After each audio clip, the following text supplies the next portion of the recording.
Okay, this is picking up speed. We've got House Judiciary Chair Jim Jordan. He's now threatening subpoenas as he demands answers in the case of the FBI bullying and threatening and intimidating school board parents, the DOJ too. It happened when parents spoke up at school board meetings against COVID lockdowns and what their children are being taught in classrooms. Fox News' Mike Emanuel live in Washington with more. Mike. Hi, Liz. House Judiciary Chairman Jim Jordan is warning he will use subpoenas. He wants answers, and he will use those subpoenas if necessary. In a letter to Chip Slavin, the former interim executive director of the National School Boards Association, quote, "The committee is prepared to resort to compulsory process if necessary to obtain your testimony. If you are represented by private counsel, please ask your attorney to promptly contact committee staff on your behalf." Republicans are eager to dig into the Justice Department's monitoring of parents at school board meetings, parents raising concerns about COVID lockdowns and curriculum changes at those school board meetings. Chip Slavin wrote to President Biden on September 29, 2021, asking for federal investigation and assistance with school board meetings, suggesting protesting parents could be domestic terrorists. Jordan says getting the FBI involved is intimidating, but has not led to criminal prosecutions.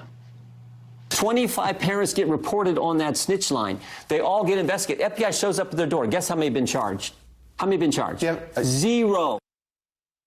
House is signaling it is willing to cooperate. Counsel to the president, Stuart Delarey, wrote to Jordan last week, quote, "We look forward to engaging with you and your staff in good faith in the constitutionally mandated accommodation process," adding, "President Biden is committed to ensuring that teachers and other public servants can do their jobs free from violence, threats, and intimidation." No response from the National School Boards Association to my request for comment. Mike Liz? Emanuel. Mike, great reporting as always. Great journalism. It's good to see you. It's great to have you reporting on the show. Joining us now, Parents Defending Education President and founder Nicole Neily. Nicole, your reaction to that report, because you and I were reporting on this too. We had you as a guest on the show talking about this. The implication was that school board parents got so upset they threatened to kill school board members. What do you make of that side of the story and anecdotally and reports about that?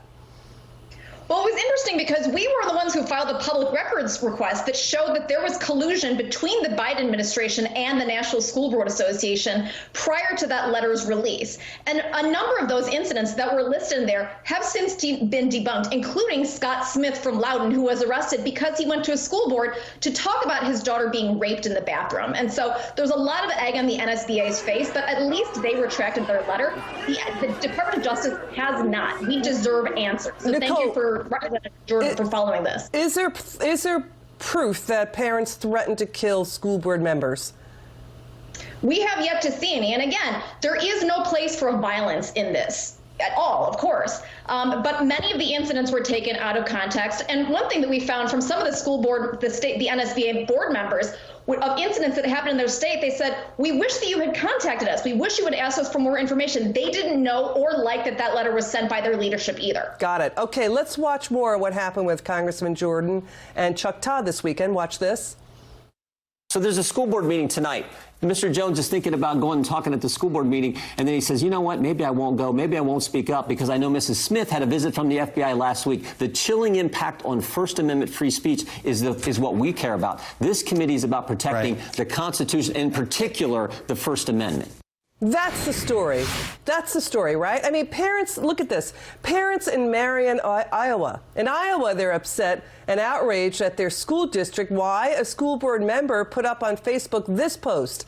She's talking about diminishing the role of parents in their children's education, saying, quote, "The purpose of a public education is to not teach kids what the parents want. It's to teach them what society needs them to know, that the client is not the parent, but the community." Really? Well, it's interesting. We know a lot about this district because Parents Defending Education actually has a federal lawsuit against the Linn-Mar School District. I love that she used the phrase, "what society needs them to know," because this is a district that passed what we have seen as one of the most expansive gender policies in the country over the protests of hundreds of members of the community. This school board really thought that they knew better how these people should raise their children and what these children needed to know about gender ideology. than these families. It is the families were outraged. so They offensive. begged the school to not do it because this school wanted to withhold information from parents, exclude them from knowing their children's gender identity. Parents were upset, and this school board member, just like Terry McAuliffe, thinks you have no role in this. Well, they do have a role. It's their children. Let's listen to Florida Governor Ron DeSantis saying it's time to get back to basics. Watch this. We want to make sure that everybody that goes through a Florida university has to take certain core course requirements that's really focused on giving them the foundation so that they can think for themselves. And the core curriculum must be grounded in actual history, the actual philosophy that has shaped Western civilization. Our institutions will be graduating students, I think, with degrees that are going to be meaningful. We don't want students to go through at taxpayer expense and graduate with a degree in zombie studies. Zombie studies. Final word, Nicole. You got 10 seconds. I think it's terrific. Far too many students are scared to speak up on campus for $50,000, $60,000, $70,000 a year. That's insult to injury. We deserve better. America deserves better. Nicole, good to see you. Come back soon.